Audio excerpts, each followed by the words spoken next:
Welcome, it's Bronze and Modern Gods. I'm John. And I'm Richard.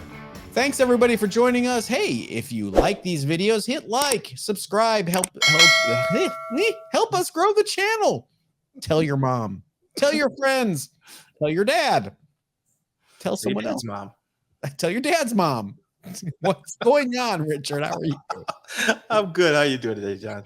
I'm good, but I'd be even better if you all followed us on Facebook and Instagram at Bronze and Modern Gods as well. Today is the day that I personally have been waiting for a long time, Richard. 2.5 years almost of this podcast. How many times have I brought up the Thunderbolts? Oh, at least 10. This is it. It finally happened. We're going to talk about the Thunderbolts movie that was officially announced this week. So we're going to talk about some Thunderbolts keys you need to look out for. We also have our underrated books of the week. That's 25-year rule. And let's start off with our hot book of the week. Richard, what is it? Our hot book this week is Incredible Hulk 449. Why, this just happens to be the first appearance of the Thunderbolts, Richard. That's such a coincidence. It's unbelievable. I know. So, okay, tell everybody what happened this week. You got a huge bump this week because of the announcement of the Thunderbolts movie is indeed coming. And it's going to be directed by Jake Shearer, which is exciting. Finally, we're going to see some movement in this movie. Yeah, this book, it's been bubbling up here and there. I think we featured it as an underrated book of the week. I think we featured it in the 25-year rule earlier this year because it is from 1997. The last sale for a 9.8 was right now, as of recording this, $743. But there are lots of activity on eBay for this book this week. 743, that's up from the 90-day average of 586. So we are seeing a bump on this book. Yeah, and like you say, we mentioned this as a underrated book at least a year ago, maybe 2 years ago. Yeah, I love the Thunderbolts. I hate this cover though. I never liked this cover. It's okay. It's okay. It's not my favorite cover, but I could spot this book across the room. I mean, it's a uniquely designed and posed cover. My problem is that it's the Hulk versus two members of the Thunderbolts. They're just showing like two of them, and it's like introducing the Thunderbolts. What, these two guys? I don't get it. I'm excited about Thunderbolts. I've always loved this book, this concept. It's the conventional thinking from people that haven't read it before is that it's Marvel's Suicide Squad, a bunch of villains that are being sent out to do missions, but that's not how it started. That's not really what it is. It was very different. If you have never read Thunderbolts #1, skip ahead because we can't talk about it without spoiling it. And I just don't want to remove that joy from anyone. If there's anyone left on the planet that does not know the concept of the Thunderbolts, it's the old masters of evil posing as superheroes.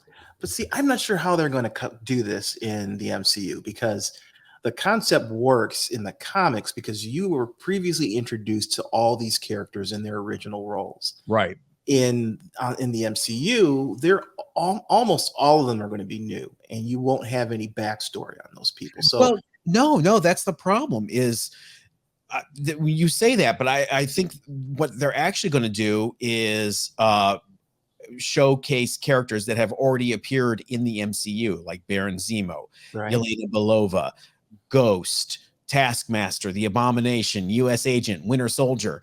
So you're not going to get that surprise like, hey, they're villains posing as heroes. So no Songbird or... No Songbird, no Atlas, no Jolt.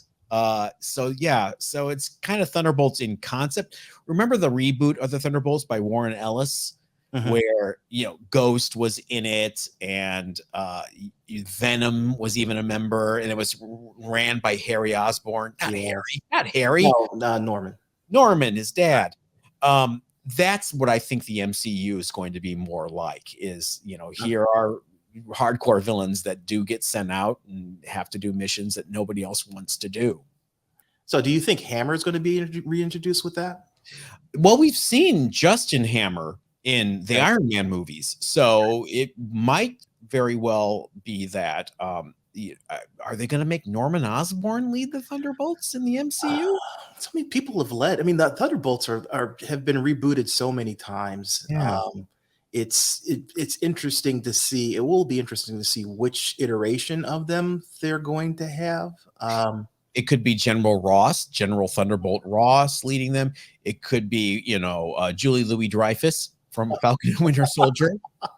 Elaine Bennis leading the Thunderbolts. I'm blanking on Contessa Vanessa Del Rio. Is that her name? No. But yeah, I mean, the roster has changed several times, and I think there's also there's the wrinkle of Sokovia being the origin of Baron Zemo as introduced in the MCU, as opposed to his, let's say, Germanic background in the comic books. Well, let's get into it. That is our main topic, which is Thunderbolt keys to look out for and what's happening with them. And we can start with my first one, which is Captain America 168. This is the first appearance of Helmut Zemo. Now, Baron Zemo's son was known as the Phoenix, not Jean Grey. No, this would be the Phoenix. I remember this book from the Power Records book and record. This was the issue they used for the Power Records, so I can recite this from memory. Captain America and the Falcon in A Phoenix Shall Arise. Night Patrol. That's how it starts. I'm sure you could recite the entire thing. Oh my God, I listened to that thing on a loop when I was a kid. Helmut Zemo first appears here. It's kind of a shocker near the end where he reveals his true identity. He's the son of Baron Zemo, who was killed when Captain America and Bucky, when Captain America was revived in the Avengers, he ended up dying in a rock slide, apparently. He invented Adhesive X, tries to dump Cap in a big vat of Adhesive X here on the cover, and falls into the vat and disappears, and we never see Helmut Zemo again. The end, right? Of course not. Wrong. All right. Let's look at the GPA trend on this book. Flat, flat, flat. Holy moly, what happened there in 2022 or 2020? That was it. And then we have a drop again, and it's going up a little bit. The last sale for a 9.6 of this book was in January of this year for $564. So we're seeing a tiny little bump, but boy, nothing like a couple of years ago in that big boom, huh? I think we saw a lot of keys go up when Falcon and Winter Soldier came out. Oh yeah. And it's cool because the next Captain America isn't on the roster for coming up in the next year, let's say. As soon as we have word of that movie on, being in production, you're going to see these keys spike again. And when the Thunderbolts movie starts to move farther into production, you're going to see a spike again. So now is the perfect time. You see that little curve there in the graph for GPA. We're starting to edge back up. Now's the time to buy it. You see where the bottom is. We're trending upwards. Now it's time to put your money into it. A lot of these books we're going to talk about today got a big spike during that comic boom of 2020 with Falcon and Winter Soldier, including this next book that you can take. Yeah, next book is Captain America 354, the first John Walker as U.S. agent. This is a cool book. U.S. agent back in the day was a jerk. Yeah, very much so. Very much so. Very misogynistic jerk. I think he was less flawed in a sensitive way, I guess. You have to remember the history of the character. John Walker started off as super patriot, really arrogant, thought he could replace Captain America, thought he was better than Steve Rogers. And when he did get the chance to replace Captain America in that classic storyline by Mark Gruenwald, he found out it wasn't as easy as he thought it was to be Captain America. And he was really humbled. And Marvel, not wanting to never wanting to waste a good costume design, reused the Captain's costume for U.S. Agent. This cover is iconic. Karen Dwyer, all that black. It is impossible in 9.8. That's why at the height of the market, I paid the price for a 9.8. I kind of wish I waited a little bit, but no, I'm glad I have it. Yeah, last month a 9.8 sold for $555. That is not what I paid. I know. I've just wait till we get to Captain Marvel keys, and we'll talk about the difference between what we paid and what the value is now. 555 is a bargain. At one point, as you can see on this graph here, the book was $1,325. Now, I did not pay that much, but it was close. Few hundred less than that I paid. But again, you guys know I love Captain America. You know he's my favorite hero of all time. I thought several times I had a 9.8 of this book and tried over and over, and it would come back a 9.4, a 9.6, 9.4, 9.6. And so I finally just said, F it, I'm going to buy a 9.8, and I did. Yep. So I'm glad you did. I mean, books like this, the price you pay is not as important as having it in your collection. No, is that true? Yeah, I think so. I mean, I've overpaid for books because I wanted the book, because it came up for sale, and I didn't know when the next time it was going to come up for sale. That's the thing with this book. It's gone down quite a bit, so it may just be you know, that being the reason, but I haven't seen 9.8s of this pop up a lot. So we'll see. The next book, which I bought brand new off the stands, and I still have it, it's a 9.8, thank goodness. Captain America #6 from 2005, the first full appearance of Bucky as the Winter Soldier. Now, I say it like that because issue 5 does have a cameo. So if you want to get into that Wolverine, Hulk 180, 181 argument, have at it. But did you see his face in 5?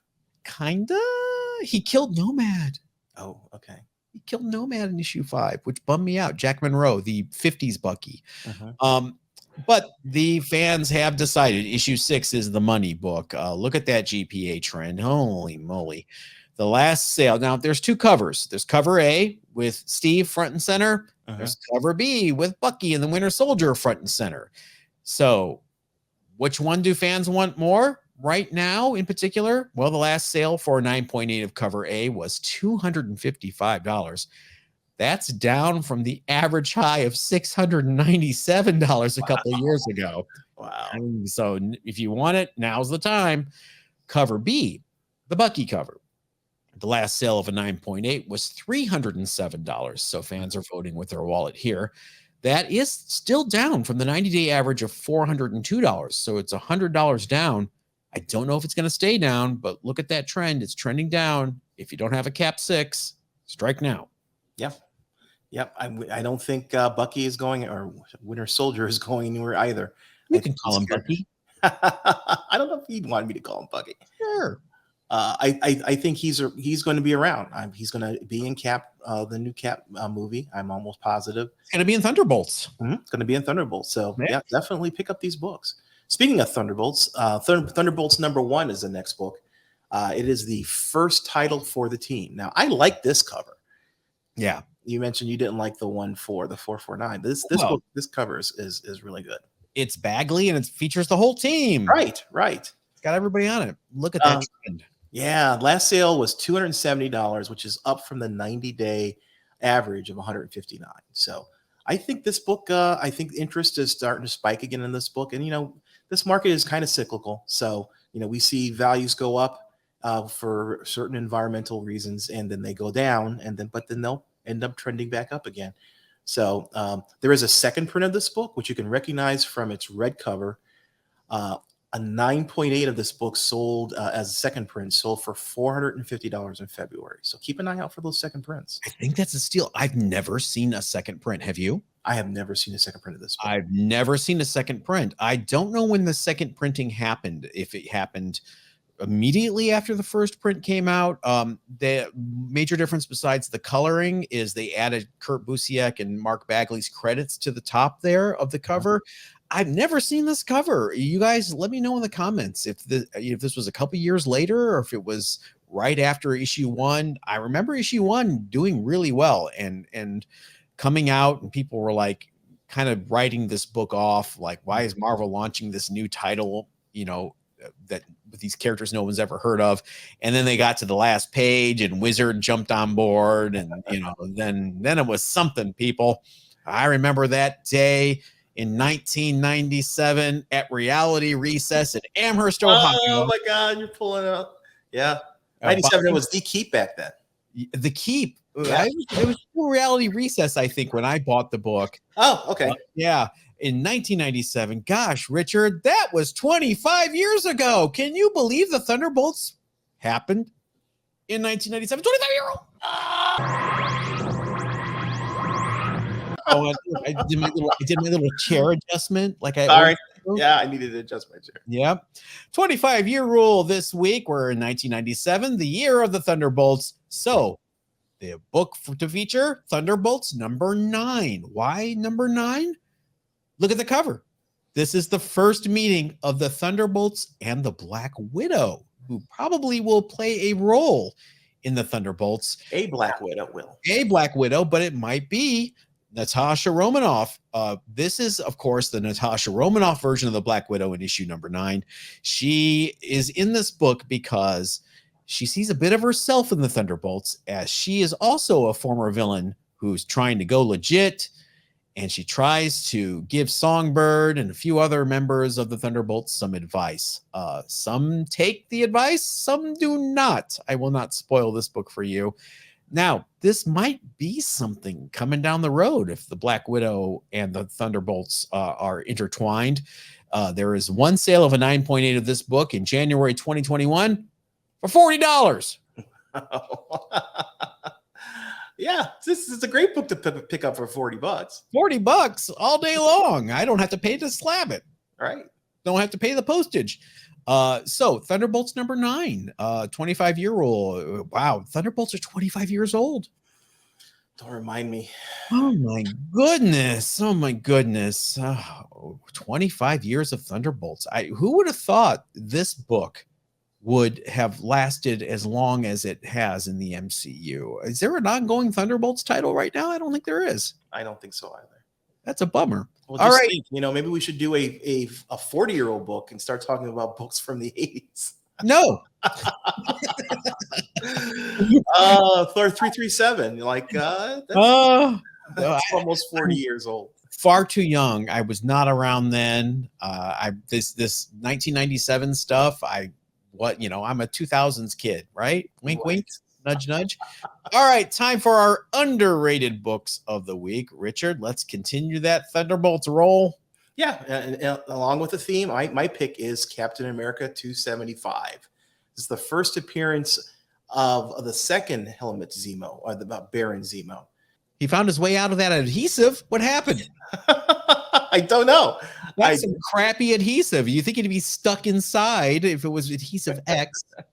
See, I think this is, again, we're going to see this character again in the next Cap movie. So, in the last Falcon and Winter Soldier, he escaped. Now, talking about the MCU storyline, not necessarily the comic.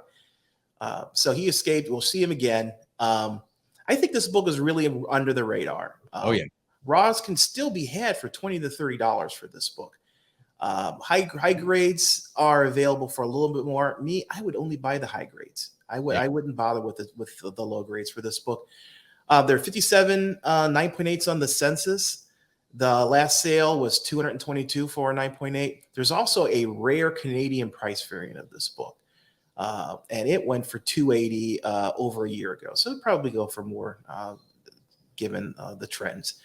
But no, I think this is another good book. If you're looking for Baron Zemo spec, pick this one up. It's also just there's so many good covers in the Cap run. And I think this falls into that category. Just iconic Mike Zeck cover. He was doing these really cool, just before Marvel moved to that thing where all the covers were just pinups. Basically, they didn't really reflect what was going on in the book. Mike Zeck was doing that back then. He would, with this and the Punisher #1 cover, where he would just do these kind of representational covers. And this is an absolute classic. I remember buying this off the rack. That new Cap logo, which is the old logo, that new corner box. Instead of the corner box, it's now a star, and there's Cap. I remember being really excited about that when I was Yep. I a had this very I have this in my PC as well. I bought it off the shelf. yeah. Mine is Iron Man 219. This is the first appearance of the Ghost, another Thunderbolts member. This is a different Ghost than we saw in the MCU. Now, in Ant-Man and the Wasp, the Ghost is a woman. Right. This obviously is not, unless, you know, he identifies as such. I don't know. I haven't talked to the Ghost. We saw the Ghost as part of the new Thunderbolts team in that Warren Ellis reboot that I mentioned earlier. I really loved what they did with the Ghost. Then he became this weird, uh, actually ephemeral character who did not want to become material. He stayed in his ghost form and got stranger and stranger. The last sale for Iron Man 219 and a 9.8 was in April for, are you sitting down? Yeah. $689. Wow. I'll tell you why. I'll tell you why. This book is super tough in grade. It is all white. This cover is nearly all white, and it picks up every imperfection. So it is very tough to find a 9.8 of this book. So good luck. If you're hunting, it's kind of like the inverse of that Cap 354, the all black cover. Here's your all white cover. Yeah, as a fan of all white covers, I know how tough it is to get those 9.8s. So yeah, if you can find a 9.8, please pick it up. It is crazy. And, you know, this is another book that I think people in the know, but, you know, the average shop in Dubuque, Iowa, you might be able to stumble in and go to the Iron Man section and find a 219 for $5 or something still. I have in the past. I haven't been to Dubuque in a while. Have you been to Dubuque? I have not. Me neither. I love you, Dubuque. All right. That is it. All Thunderbolts all the time here on Bronze and Modern Gods. We hope you guys liked it. Please let us know in the comments below. Please follow us on Facebook and Instagram at Bronze and Modern Gods. Richard, if they enjoyed this All Thunderbolts edition, what should they do? They should go to our website, bronzeandmoderngods.com, or on Facebook and Instagram. Like, and subscribe. Thank you all, and we will catch you next time. Everybody stay safe.